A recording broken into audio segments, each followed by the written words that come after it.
Well, I'm joined now by one of the European candidates, Moldova's former Foreign Minister, Tudor Ulianovschi. Good evening to you. Many thanks for joining us on the programme.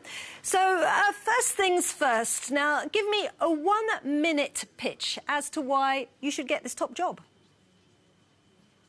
Hi, Isabella. Thank you for a kind invitation. I believe I have the right background for the position for the next Director General of the World Trade Organization, having served previously as the ambassador of Moldova to the WTO and being one of the 4 Geneva-based ambassadors responsible for negotiating the previous ministerial conference. And that's technical knowledge about WTO and its issues. At the same time, these are not enough. And we need a DG who also has political background. And I believe that my background as Foreign Minister of Moldova, who has served previously, is also an important added value to the organization to generate the necessary political will to get members back to the negotiating table of WTO. So I believe I have the right preparation, knowledge, political experience, but also the energy and dynamics to move things forward within the organization.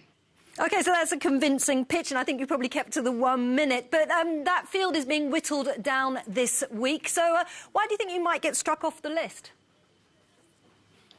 Well, to be very honest, of course, it's much more challenging for a smaller developing nation such as the Republic of Moldova to get the overarching support. So that's more geopolitics in question. At the same time, I believe that WTO would be better served if we focus on the meritocracy, on the competence and the experience of each particular candidate taken separately. So from that point of view, I believe that the top priority for the organization is to choose someone who can be the honest broker, but who also would be supported by all WTO members, because that's the principle of decision-making. Can I just interrupt you there, Tudor? Do you have the support of the EU? Well, at this point, there are discussions that are taken within the European Union. Of course, I wish that there was a common EU position to support my candidacy, having in mind the fact that Moldova is an associated member of the European Union. And I had several discussions with political leaders within the major EU member states. And that, of course, is also a challenge because, again, Moldova is unfortunately not always seen as a powerhouse on trade in the world. But I would think that in my case, my candidacy would be an advantage for the European Union and for the entire WTO membership to promote a big reform and deep reform of the organization. So the EU 27 member states, if I understand correctly, if the rumours are correct, would rather a female candidate for the WTO. Is being a white male a disadvantage today as you look to become the next chief of this important body?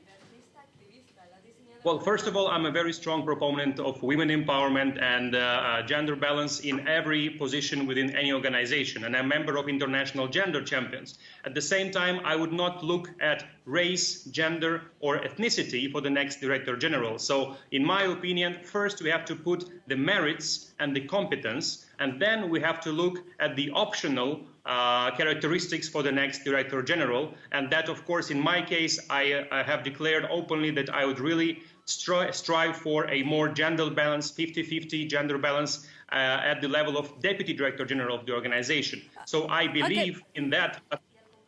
So there are a lot of challenges facing the WTO. Say you did get the job. What would be your number one priority, the first thing you would do? Well, the first priority would be to reach out to the decision makers in the major capitals to get back the WTO members to negotiate within the organization, because the negotiating arm of the organization has been frozen for a while. At the same time, we need to take a decision on how to move forward in the settlement of the trade disputes processes. There have been major concerns raised by big members, including the US, the European Union, but also China. But we need to get everybody back to the table of WTO. And for that, we would need to have the first action, a political action, to generate the political will to come back to the table of negotiations. OK, well, Tudor Ulianovschi, many thanks for joining us on the programme.